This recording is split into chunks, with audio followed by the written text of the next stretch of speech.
Welcome to Stuff You Missed in History Class, a production of iHeartRadio.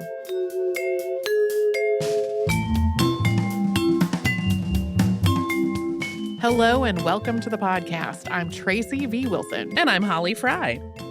Here in the United States, the Thanksgiving holiday is observed on the fourth Thursday in November every year. That was not always the case, though. Today, we're going to talk about President Franklin Delano Roosevelt's decision to move Thanksgiving earlier with the hope of helping businesses that were trying to recover from the Great Depression. We are also going to talk about the intense controversy that move caused. In keeping with the theme of the episode, we're also putting this episode out the week before Thanksgiving. It is earlier, just like Roosevelt's Thanksgiving was earlier. There was some partisan bickering about this decision, and you can make some pretty obvious comparisons to various partisan bickering over holidays and how they have been observed in more recent years. I really did not feel the need to belabor that point in this episode, so just feel free to use your own imagination if you want to spend more time on that. So instead, we're going to start by talking about how Thanksgiving became a U.S. holiday and how long it took for it to be standardized as the fourth Thursday in November. Of course, cultures and peoples all around the world have some kind of observance to express gratitude or thanks, or some kind of harvest festival involving a traditional meal.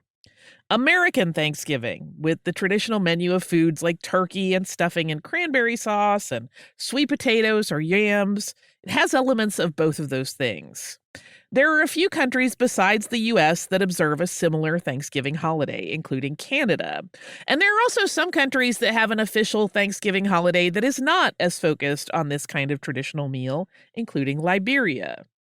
Of course, indigenous peoples all over North America have also observed harvest festivals for thousands of years. Those festivals are reflections of where people have lived and which foods they have relied on. One example is Cranberry Day, observed by the Wampanoag tribe of Gay-Hedequena.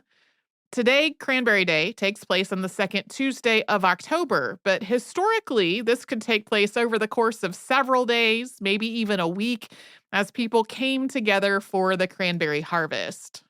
There's some debate about which European celebration of Thanksgiving in North America should be recognized as the first one. It was common for ship captains to give thanks at the end of a voyage, but these were often just simple prayers and not big elaborate feasts. The first Europeans in North America to combine giving thanks with a feast may have been Francisco Vázquez de Coronado's force when they held a feast of prayer and thanksgiving in Palo Duro Canyon in what's now Texas in 1541. The first feast of thanks among English speakers in North America may have been in Popham Colony in what's now Maine in 1607. There were lots of other feasts and observances for giving thanks in North America in the 16th and 17th centuries. But the one that most people think of as the first Thanksgiving took place in 1621 in Plymouth, Massachusetts. There were at least 52 English people there, known as the Pilgrims, who had arrived aboard the Mayflower, and at least 90 Wampanoag. This celebration lasted for 3 days at the end of the colonists' first harvest. They did not refer to it as Thanksgiving, and their menu was very, very different from the so-called traditional Thanksgiving meal today in the United States. But in the late 19th and early 20th centuries, a highly romanticized version of this celebration became part of the Thanksgiving holiday lore, including becoming part of children's school lessons to reinforce ideas like community and freedom and good citizenship. This attempt at a feel-good Thanksgiving story glosses over centuries of warfare, enslavement, and genocide in North America. And it also wasn't really necessary to manufacture a connection between the Thanksgiving holiday and ideals like freedom and good citizenship. Those connections go all the way back to the first National Thanksgiving Proclamation, which came from the Continental Congress on November 1st, 1777.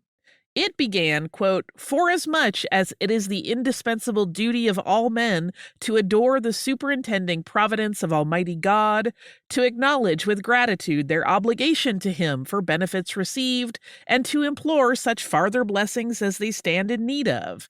And it having pleased Him in His abundant mercy, not only to continue to us the innumerable bounties of His common providence, but also to smile upon us in the prosecution of a just and necessary war for the defense and establishment of our unalienable rights and liberties, particularly in that He hath been pleased in so great a measure to prosper the means used for the support of our troops, and to crown our arms with most signal success. It is therefore recommended to the legislative or executive powers of these United States to set apart Thursday, the 18th day of December next, for solemn thanksgiving and praise." So this obviously was during the Revolutionary War, and that proclamation was issued not long after the British defeat at the battles of Saratoga. So it was meant to celebrate the American victory and thank God for God's basically endorsement of the colonial effort. The Continental Congress issued Thanksgiving proclamations for the next few years after that, setting dates in December. And they continued to reference the war when they issued these proclamations. The 1780 proclamation also thanked God for, quote, "rescuing the person of our commander-in-chief and the army from imminent dangers at the moment when treason was ripened for execution." That treason being Benedict Arnold conspiring to give West Point to the British. In 1781, after the Articles of Confederation were ratified as the nation's first constitution, the Continental Congress became known as the Congress of the Confederation.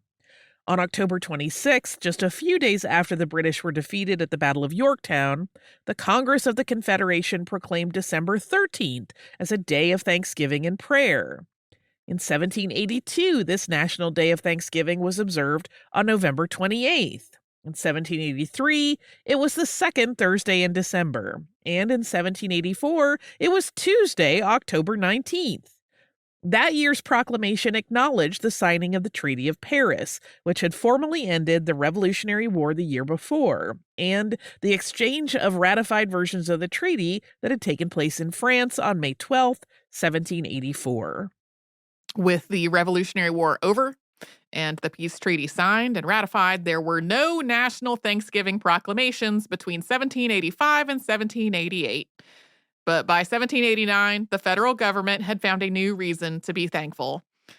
This is the briefest of brief overviews, and we are not going to get into all of the various problems and debates and plans and other specifics, but the Articles of Confederation had not worked out as a basis for the U.S. government long term. At first, there were proposals to amend them, but after intense debate, a new constitution was drafted instead, and this process involved even more intense debate. Very broadly speaking, Federalists wanted the Constitution to outline a strong central government, and Anti-Federalists wanted much more limited federal authority with more autonomy and localized power for the states. These two things were the opposite, and so it was impossible to create one document that would equally satisfy both sides. One part of the effort to get the Constitution ratified involved the drafting of 12 amendments to preserve freedoms that it didn't specifically protect. 10 of these 12 amendments became known as the Bill of Rights. One of the others, which was never ratified, was about the number of representatives. The other stated that, quote, "no law varying the compensation for the services of the senators and representatives shall take effect until an election of representatives shall have intervened." And it eventually became part of the Constitution as the 27th Amendment. After still more intense debate, Congress agreed on these 12 amendments at the end of its first session on September 25th, 1789. Then, Representative Elias Boudinot of New Jersey introduced a resolution, quote, "that a joint committee of both houses be directed to wait upon the President of the United States to request that he would recommend to the people of the United States a day of public thanksgiving and prayer to be observed by acknowledging with grateful hearts the many signal favors of Almighty God, especially by affording them an opportunity to peaceably establish a constitution of government for their safety and happiness. There was debate over this as well. Among other things, Thomas Tudor Tucker argued that this was none of their business. Quote, why should the president direct the people to do what perhaps they have no mind to do? They may not be inclined to return thanks for a constitution until they have experienced that it promotes their safety and happiness. We do not yet know, but they may have reason to be dissatisfied with the effects it has already produced. But whether this be so or not, it is a business with which Congress have nothing to do. It is a religious matter, and as such is prescribed to us. If a day of Thanksgiving must take place, let it be done by the authority of the several states. Eventually, though, both the House and the Senate agreed on this resolution. A joint committee, which included Boudinot, presented it to President George Washington on September 28th. On October 3rd, Washington issued a proclamation naming Thursday, November 26, 1789, as a, quote, day of public thanksgiving. This was the first presidential Thanksgiving proclamation. It began, quote, whereas it is the duty of all nations to acknowledge the providence of Almighty God, to obey his will, to be grateful for his benefits, and humbly to implore his protection and favor, and whereas both houses of Congress have by their joint committee requested me to recommend to the people of the United States a day of public thanksgiving and prayer to be observed by acknowledging with grateful hearts the many signal favors of Almighty God, especially by affording them an opportunity peaceably to establish a form of government for their safety and happiness. Now, therefore, I do recommend and assign Thursday, the 26th day of November next, to be devoted by the people of these states to the service of that great and glorious being, who is the beneficent author of all the good that was, that is, or that will be. We'll have more after a sponsor break.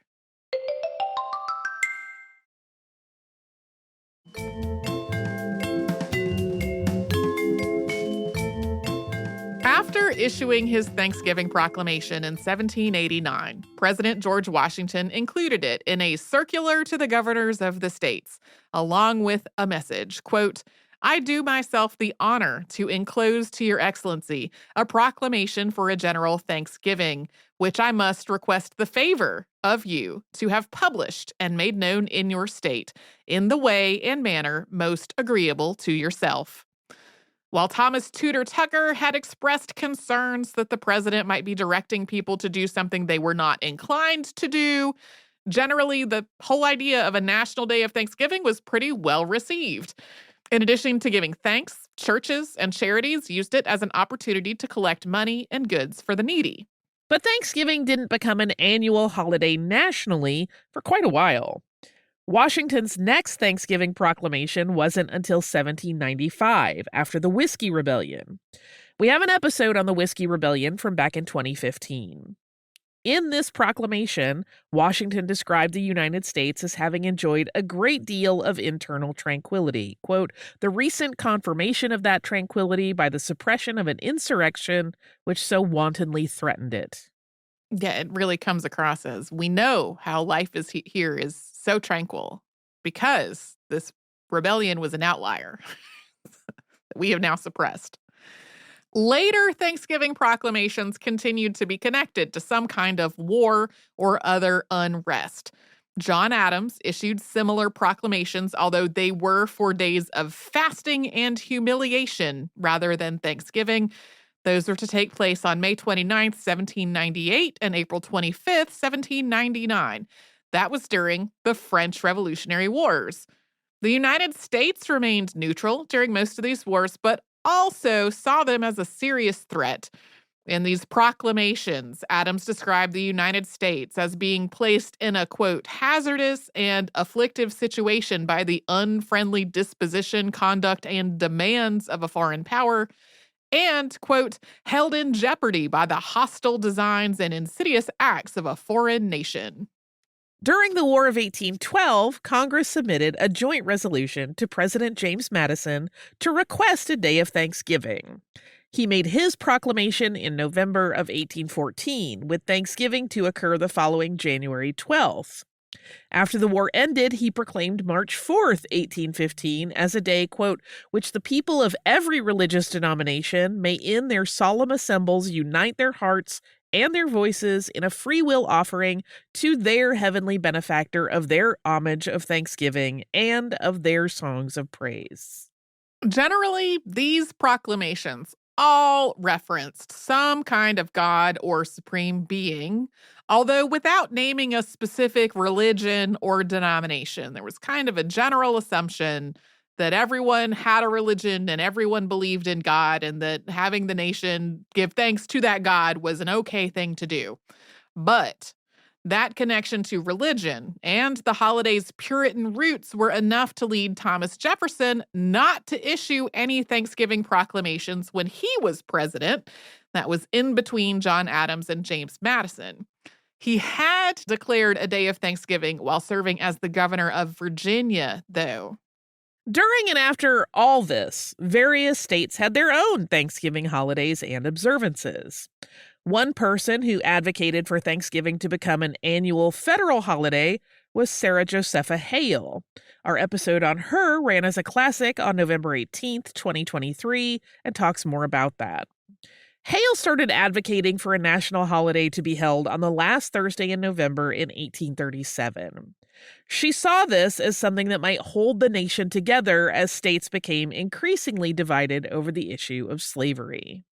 That, of course, did not work. And in 1862, during the Civil War, U.S. President Abraham Lincoln and Confederate President Jefferson Davis each issued Thanksgiving proclamations. Lincoln issued his in April, recommending that people give thanks, quote, at their next weekly assemblages in their accustomed places of public worship.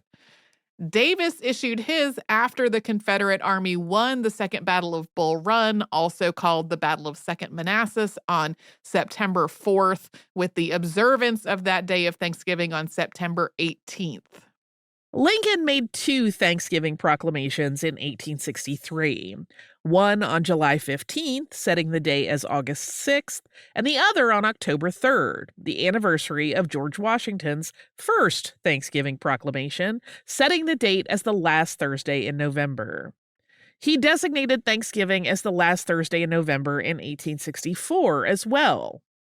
Lincoln was, of course, assassinated in 1865, and that year, his successor, Andrew Johnson, set the date as the first Thursday of December.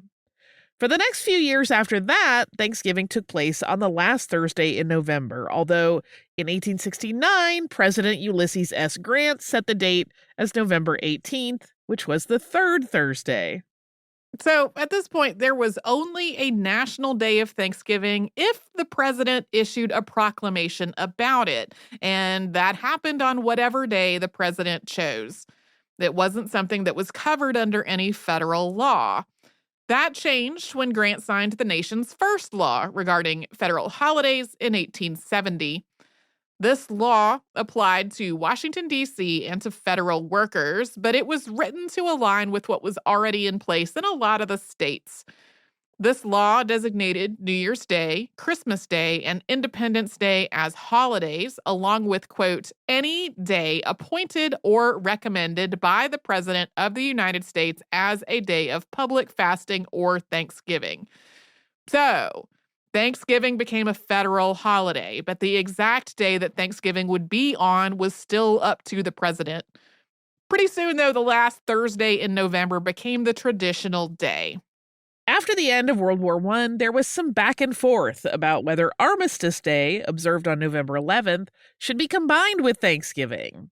But there were concerns that messing with Thanksgiving might upset people who liked that tradition.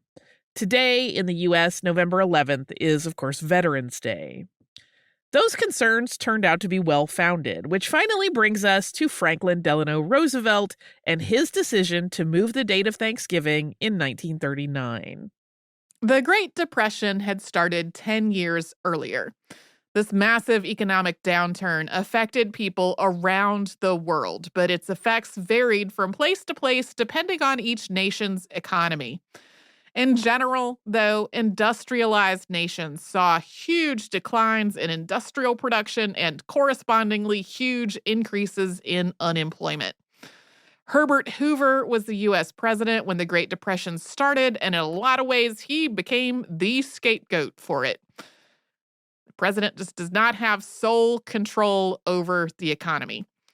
In 1932, Roosevelt ran against him and won the presidential election by a landslide.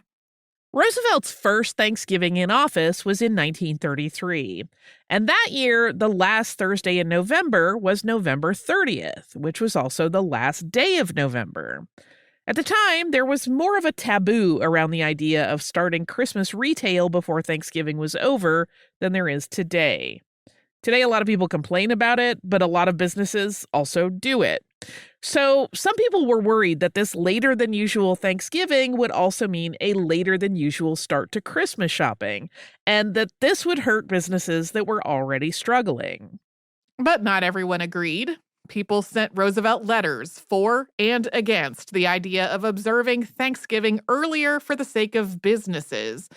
For example, the Downtown Association of Los Angeles sent a letter on October 3rd, 1933, asking for Thanksgiving to be observed on the fourth Thursday in November rather than the last to help businesses and increase employment and purchasing power.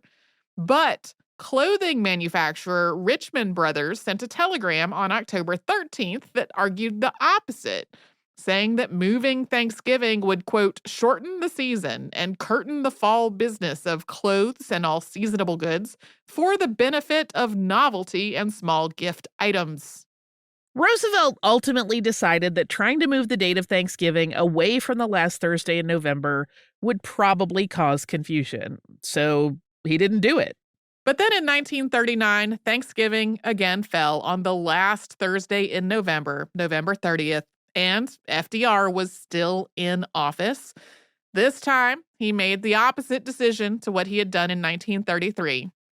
On August 14th, 1939, President Franklin Delano Roosevelt visited his boyhood summer cottage on Campobello Island in New Brunswick, Canada. At 1:35 that afternoon, he gave a press conference. He said that over the previous 6 years, he'd heard a lot of complaints about the long stretch of time between the Labor Day holiday and Thanksgiving, and the short window between Thanksgiving and Christmas. He noted that Thanksgiving had fallen on different days at earlier points in history, and he said there was nothing sacred about the last Thursday in November. So he would be designating November 23rd, not the 30th, as a day for general Thanksgiving that year. The response was immediate, and with the exception of some retailers who were excited about the extra week of Christmas shopping, most of that response was negative. People's calendars had November 30th marked as Thanksgiving, and calendar manufacturers pointed out the 1940 calendars were already printed. So if the president did the same thing again, all of those calendars would already be wrong.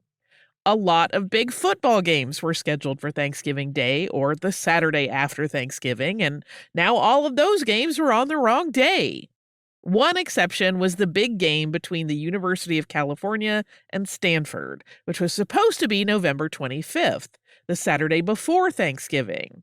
But this change meant that it was now the Saturday after. Schedules for these games were often set years in advance. Various entities that had some kind of connection to Thanksgiving or Thanksgiving preparations all had opinions. James Fraser was chairman of the Board of Selectmen of Plymouth, Massachusetts, home of the so-called First Thanksgiving, and he said he was going to be taking the matter before the board, quote, because we in Plymouth consider the day sacred. Plymouth celebrated Thanksgiving on November 30th that year to, quote, save the day from exploitation and desecration. The president of the National Poultry, Butter, and Egg Association wrote to the president to say, quote, your contemplated change will be injurious to many producers and disrupt marketing plans of processors and distributors.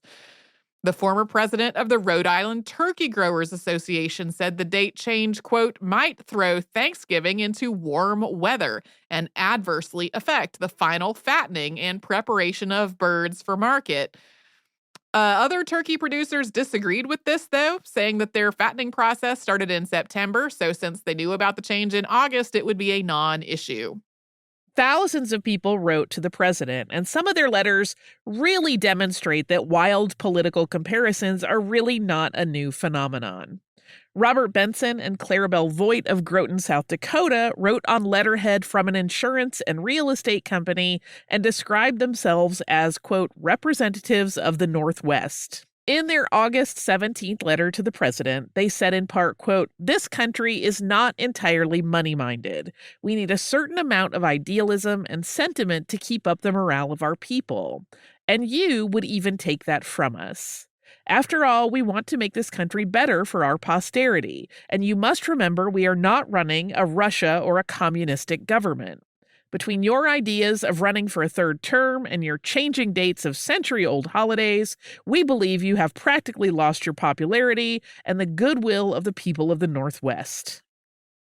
I tried to find more information about exactly who Robert Benson and Clarabelle Voigt were, whether they were just the self-proclaimed representatives of the Northwest or whether they had some kind of public role. I failed to find anything else about them besides this letter. Meanwhile, to continue the wild political comparisons, an Associated Press report quoted Alf Landon, who had lost to Roosevelt in the 1936 presidential election. Quoted Landon as saying, quote, the president's sudden attempt to change Thanksgiving Day is another illustration of the confusion which his impulsiveness has caused so frequently during his administration. It is upsetting to many businesses and college programs. If the change has any merit at all, more time should have been taken working it out so as to assure wholehearted cooperation instead of springing it on an unprepared country with the omnipotence of Hitler. On top of all those letters to the president, there was so much public discussion around this. As just a couple of examples, on August 19th, 1939, the entirety of page 4 of the Belleville News-Democrat of Belleville, Illinois, was about what day Thanksgiving would be on. The Knoxville News-Sentinel ran half a page of reader letters on August 27th and said its readers were against this change 2-1. Newspapers continued to carry heated Thanksgiving coverage for weeks, although it started to fall off after Germany invaded Poland on September 1st. Within a day of FDR's press conference, an unnamed State Department official, apparently trying to reassure people, had told the Associated Press that the presidential proclamation affected only the District of Columbia and U.S. territories. It did not affect the states. Traditionally, state governors had issued their own Thanksgiving proclamations, and some states had their own laws around the holiday. The president's proclamation had not invalidated any of that in any previous years, and it also would not in 1939. So, in 1939, some states observed Thanksgiving on November 23rd, following the lead of the federal government, and some observed it on November 30th, the way they'd been doing it before. Some people called November 30th traditional Thanksgiving and November 23rd early Thanksgiving, but some of the biggest critics called it Franksgiving. A lot of sources frame the state-by-state breakdown of who did Thanksgiving when as partisan, and there were definitely some trends along these lines, but things were not anywhere near unanimous. According to a Gallup poll that was released on August 25th, only 20% of respondents had no opinion on the date change. Roosevelt was a Democrat, and according to the poll, Democrats supported the move by a very slim margin of 52-48, while Republicans opposed it 79-21.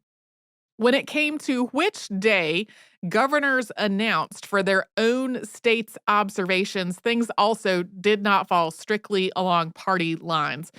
In 1939, 12 states that had Republican governors observed the old Thanksgiving date, and 6 of them observed the new date. 1 state did both. Meanwhile, 11 states with Democratic governors observed the old date and 16 the new date, with 2 of them doing both.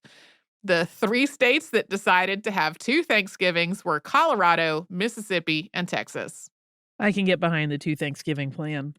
Having 2 different Thanksgivings depending on the state caused a lot of additional problems. Like, what if you lived in Iowa, where Thanksgiving was on November 30th, but the grandparents you were going to visit lived in Illinois, where it was on November 23rd? This was a particular issue in areas that were close to state lines, where children might live in one state and go to school in the other, or people might work in a different state from where they lived. On October 31st, 1939, after months of criticism, Franklin Delano Roosevelt issued his Thanksgiving proclamation with that earlier date as planned. It did not say anything about why he had chosen to celebrate Thanksgiving on an earlier day, but it did reference what the nation had been going through in the years leading up to that. Quote, "Our nation has gone steadily forward in the application of democratic processes to economic and social problems. We have faced the specters of business depression, of unemployment, and of widespread agricultural distress, and our positive efforts to alleviate these conditions have met with heartening results. We have also been permitted to see the fruition of measures which we have undertaken in the realms of health, social welfare, and the conservation of resources.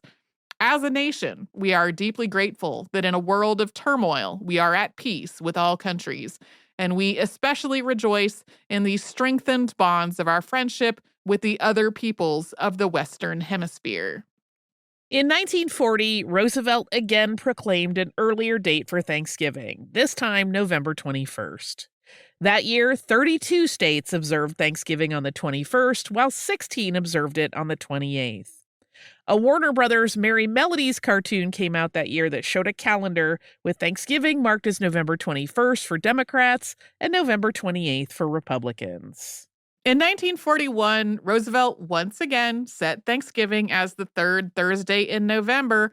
That made it on the 20th, which seems very early to me. But by that point, Congress was also working on taking this decision out of the president's hands.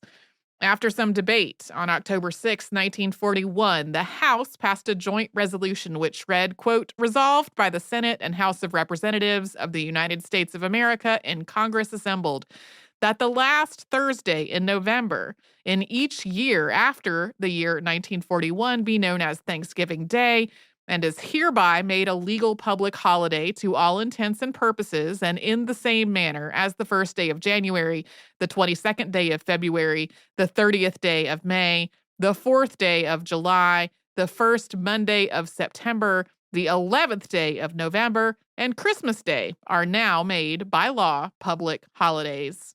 The Senate passed this resolution with an amendment specifying that the 4th Thursday in November would be Thanksgiving Day rather than the last one.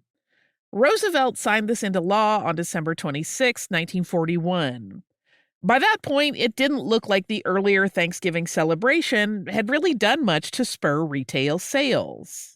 This controversy did not immediately fade from public consciousness, though. For example, the 1942 movie Holiday Inn, starring Bing Crosby and Fred Astaire, included an animated sequence in which a turkey runs back and forth on a calendar, trying to keep up with which date is marked as Thanksgiving Day, either the 20th or the 27th.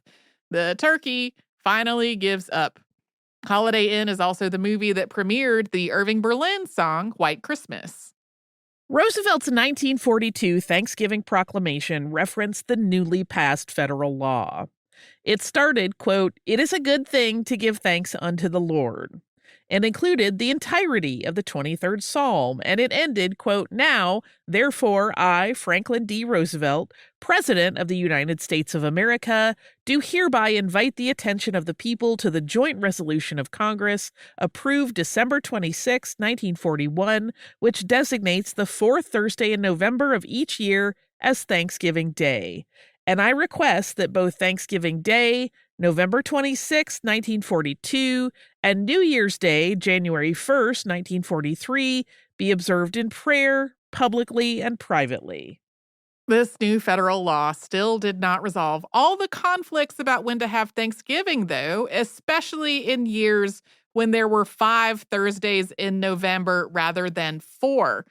The next time that happened was in 1944, and that year, 8 states observed Thanksgiving on the 5th Thursday rather than on the 4th. The number of states doing this dwindled over the 5 Thursday Novembers that followed, and today, all the states are aligned with the federal law. Presidents and governors do still issue Thanksgiving Day proclamations, though, and you can read all the presidential ones at the website of the Pilgrim Hall Museum. Who knew Thanksgiving was so fraught? Who knew that changing the date of Thanksgiving would lead to one being compared to Hitler? We should know because that's how it works. That became a rule on the internet many, many decades later. Yes. Do you have listener mail that's about turkey and cranberry sauce and, most importantly, stuffing or dressing, whichever you like to call it? It is about none of those things. Boom. It is about a mystery that has now been solved during our behind the scenes mini, in which we were discussing the bank robbery, the Bank of Pennsylvania robbery of 1798. And we were talking about where the key came from. Mhm. And I mentioned reading a book as a child in which someone made a key by making an impression on a bar of soap and then whittling it out of wood. Tanya has left a comment on our Facebook that has said, the book mentioned by Tracy is The Great Brain at the Academy by John Fitzgerald. His brother Tom makes a key by pressing it into a bar of soap and whittling a copy. Thank you, Tanya, because I remembered that this had something in the title about a brain, and that had led me to The Magnificent Brain, which is a different book entirely. It had specifically led me to the sentence, The Magnificent Brain concocts a recipe, which is like one chapter title of one book. Clifford B. Hicks was a children's book author who wrote a series about Alvin Fernald, mostly in the 1960s and 70s, but also a little later. And one of them was called Alvin Fernald, Foreign Trader. And that is where there's a chapter titled The Magnificent Brain concocts a recipe. Having come up with the slightly wrong magnificent brain versus great brain meant that I just was finding only results that were related to something else. Yeah. So thank you so much, Tanya, for solving that mystery for me. That is definitely for sure the book that I was thinking of. If you would like to send us a note, solve any mysteries that we've mentioned on the show recently or in the long past, I don't know. We're at historypodcast@iheartradio.com. And you can subscribe to our show on the iHeartRadio app or wherever else you like to get your podcasts.